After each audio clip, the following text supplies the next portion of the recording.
Hello and welcome to a new video. Taking the Honda Navi for a ride on yet another one of these winter days that is warm enough to get out and do stuff. It's in the mid to upper 50s. So I decided to take the Navi out versus just letting it sit forever. It is Sunday, February 12th, so Super Bowl day. Or to avoid copyright stuff, the big game is today. But yeah, so it's Sunday in Louisville, Kentucky. So I'm starting out on the Highlands area on Douglas Boulevard. And my goal was to go to Germantown from here.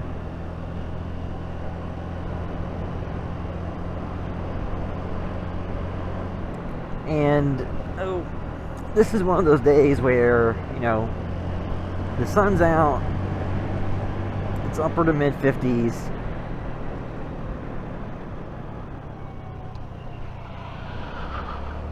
So just going for a walk or something, it was actually warm enough out. I was wearing a short sleeve t-shirt earlier, but to go for a ride on this bad boy, I did wear a jacket. Well, I'm sure there's some people who in this temperature wouldn't.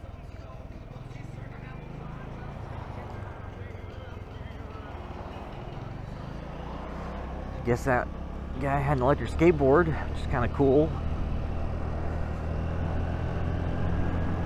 Because I had looked into those a while back when I was looking at e-bikes and scooters and stuff. And I just didn't quite want to pull the trigger on an electric skateboard. Because they should be relatively portable and easy to deal with, but the very small diameter wheels, you kind of need pretty pristine asphalt to go through. And I don't think it'd be very fun to get thrown off the front of a skateboard doing 20 miles per hour or something.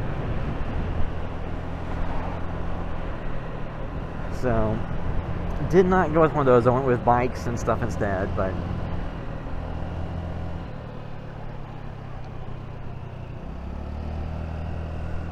yeah, so I'm gonna go down to the Germantown area. So I started on Douglas Boulevard, and now I'm on Norris Place.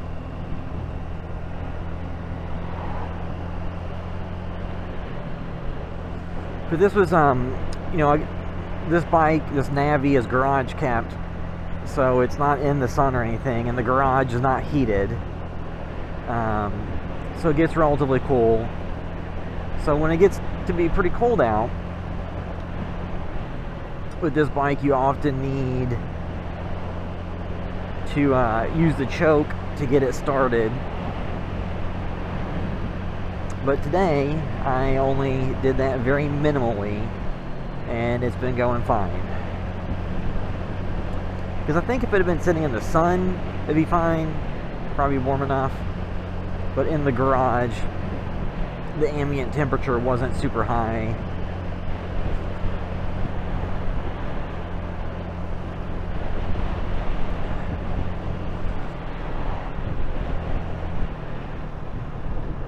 I haven't gotten this out and done anything because the past week had a lot of sad stuff go on. So our cat Marshmallow, who was actually in a short film that we made for a 48-hour film competition last year, this past week he started getting vomiting a lot on Monday, and took him to the vet on Tuesday and had some tests ran and checked some things out. And then Wednesday we changed up his meds some, and then Thursday he wasn't doing any better, and then we took him to the vet We took him to the normal vet, took him to the emergency vet, and then he ended up dying at the emergency vet of cardiac arrest because he had a genetic heart condition, which basically caused his heart to grow larger than it should, and for the walls of his heart to get thicker than they should.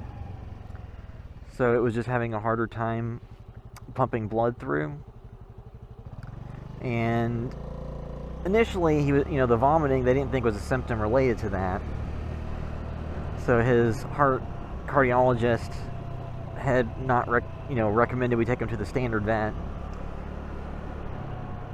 And then at the beginning of the year, so January 1st, he had thrown a blood clot, a saddle thrombus, which if you have a cat and they start acting like they can't use their rear legs, that is usually pretty critical.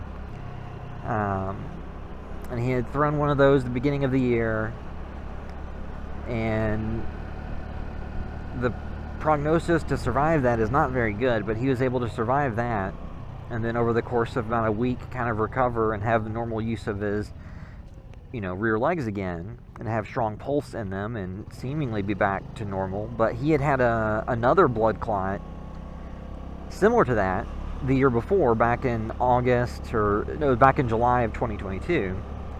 And then that's kind of why we made that short film for the 48 with him in it, because we were just worried that we wouldn't have him all that much longer, and that way at least there was something dedicated kind of in his honor. Alright, well, I'm going to go right and cut through.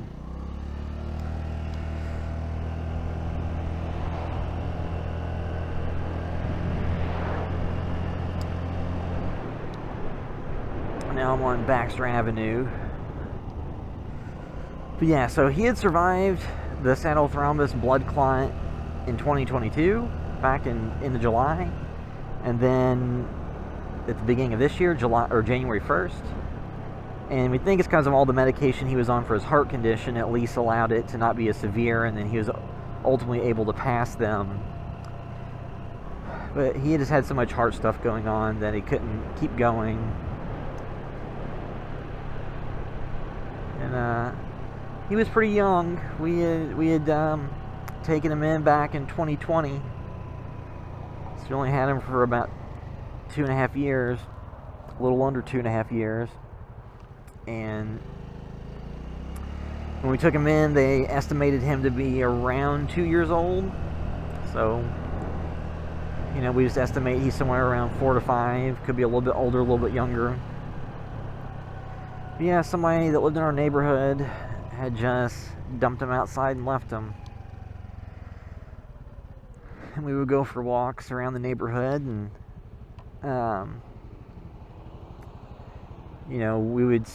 we saw him in a few different yards that were kind of all right next to each other, so we thought, oh, he's just somebody's indoor-outdoor cat.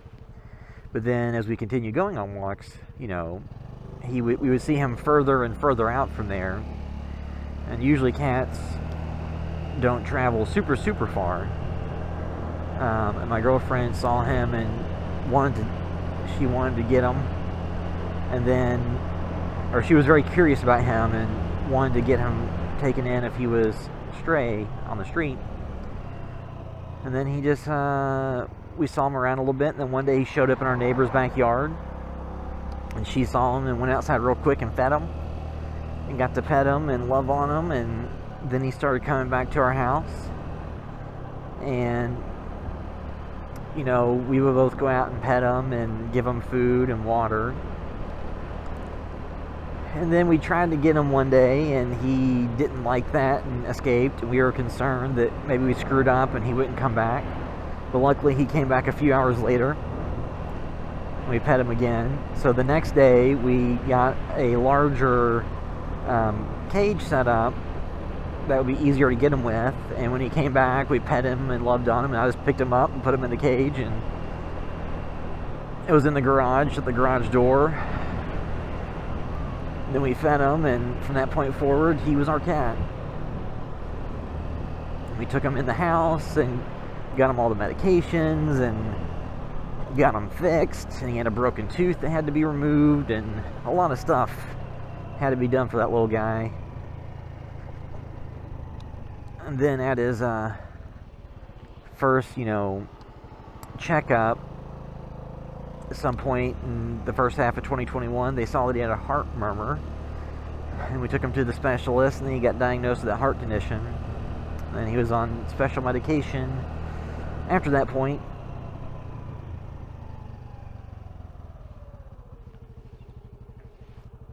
And we think that he was possibly a pure breed, a type of cat called a flame point Siamese, which are cats that usually are kind of expensive. But we think maybe that somebody had taken him in to possibly breed him, which is why he was an adult cat that wasn't neutered. And then they found out that he either had the heart condition or FIV, which he also had. And they let him go because of that. And we got him and took him in. So now I'm on Goss Avenue. I'm going to turn back around and go in the other direction. I don't think I've gone down this part in any of these other videos.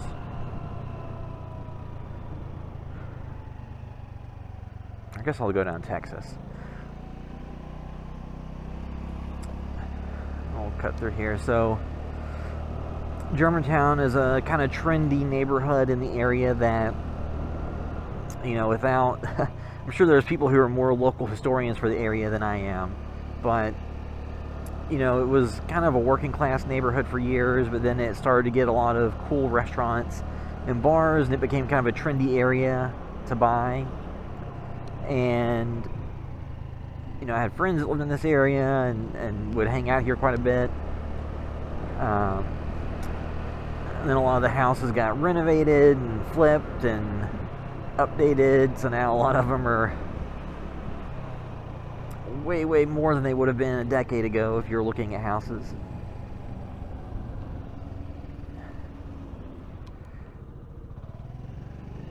Yeah, so I'll just kind of zigzag through here.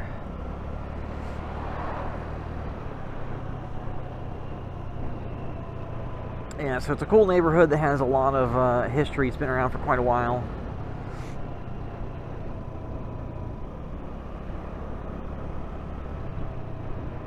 Kind of unique look.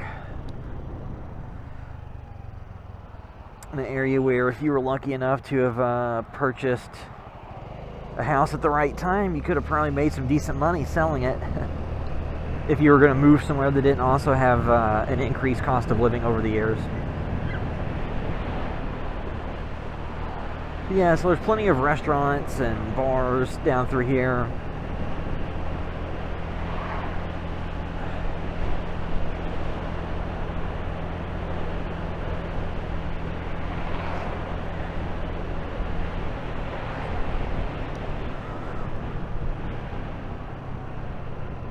I know I've gone through here before quite a bit on the various e-bikes that I have.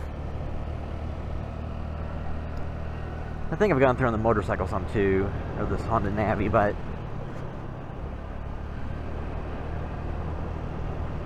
do like short films and have worked on an anthology movie.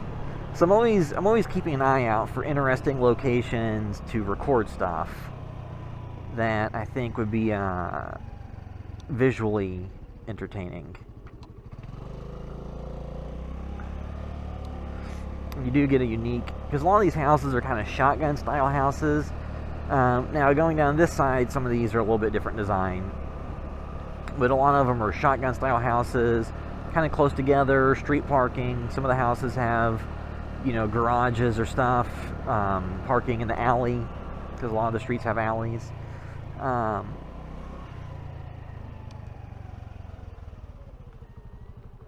So, just different designs of housing that you don't see everywhere, because Louisville, Kentucky is definitely not the largest city around. It's, I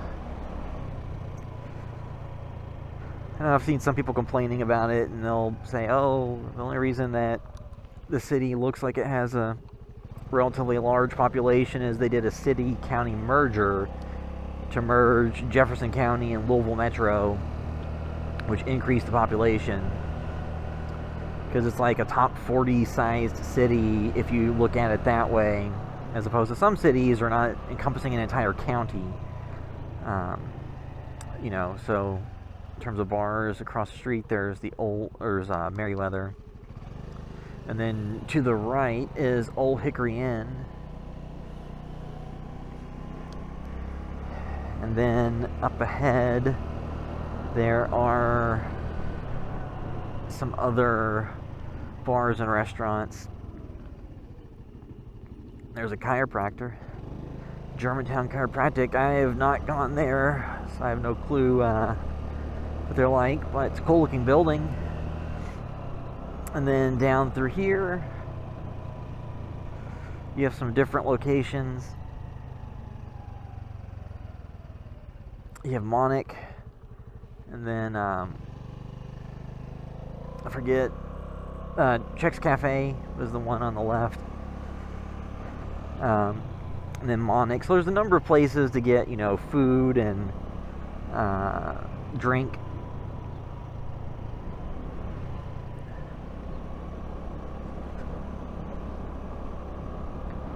And then there's a little gazebo thing. It's a little tiny park. It has a little play setting type deal for kids, like slides and monkey bars and stuff.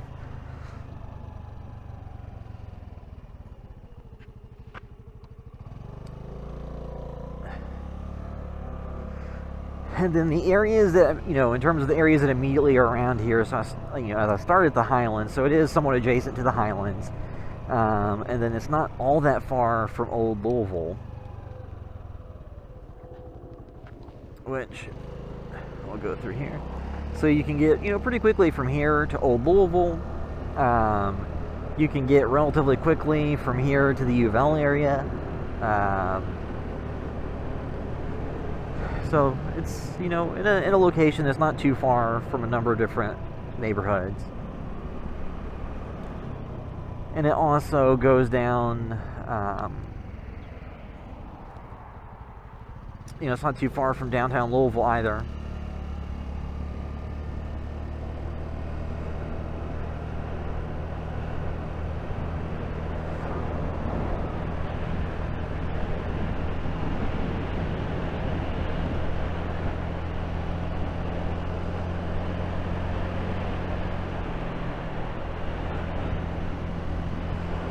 But yeah, and this is, you know, the kind of cruising that's really fun on the Navi when you're not going somewhere where you're at the limits of its, you know, top speed. When you're not, you know, having the throttle pinned to full throttle the entire ride. Which, you know, if you're going to be doing average speeds above 35, so if you're going to be, you know, on streets with a speed limit of 40 or 45, you're going to have this push to full throttle a lot, especially if you're going into wind, and especially if you're not, you know, maybe if you're 125 pounds or, you know, quite a bit under, you know, like under 150, it might be a little bit more pull. But if you know, if you weigh over, you know, close to 200 pounds or more, around there, and you're going into wind, you're going to struggle to hit 45 at all times. Because the top speed I've ever seen this bike hit, the top speed I've ever seen it hit was between 50 to 55. But part of that was with the wind at my back and going on a decline downhill. So straight ahead, that's Goss Avenue. I'm going to go down Logan Street. But as you can see, there's the train tracks that anybody that has lived or commuted through the area has dealt with. And then if you keep going down Logan Street, there is the Logan Street Market, which is an indoor area that has different booths and different things going on. So definitely a cool area. I mean, it's not super huge, but then down through here on the left, there's Atrium Brewing, which is a brewery, and this restaurant I think is closed. I think it might be reopening as something else.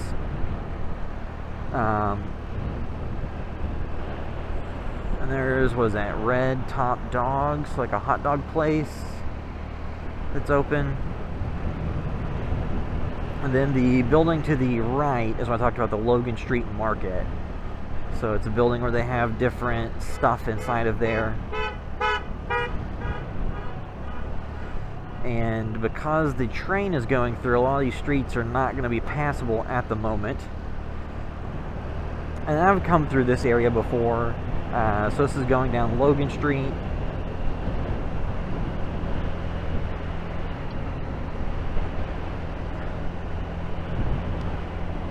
And this will just keep going to, I believe it'll run into Broadway in downtown Louisville.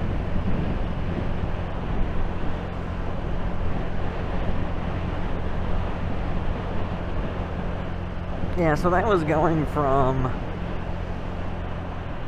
I guess I'll pull over here. That was going from the Highlands area, starting around Douglas Boulevard and the Douglas Loop, and then going to the Germantown area, and kind of just driving through and around, going down Goss Avenue and some of the side streets, going to different places, then going down Logan Street past the Logan Street Market.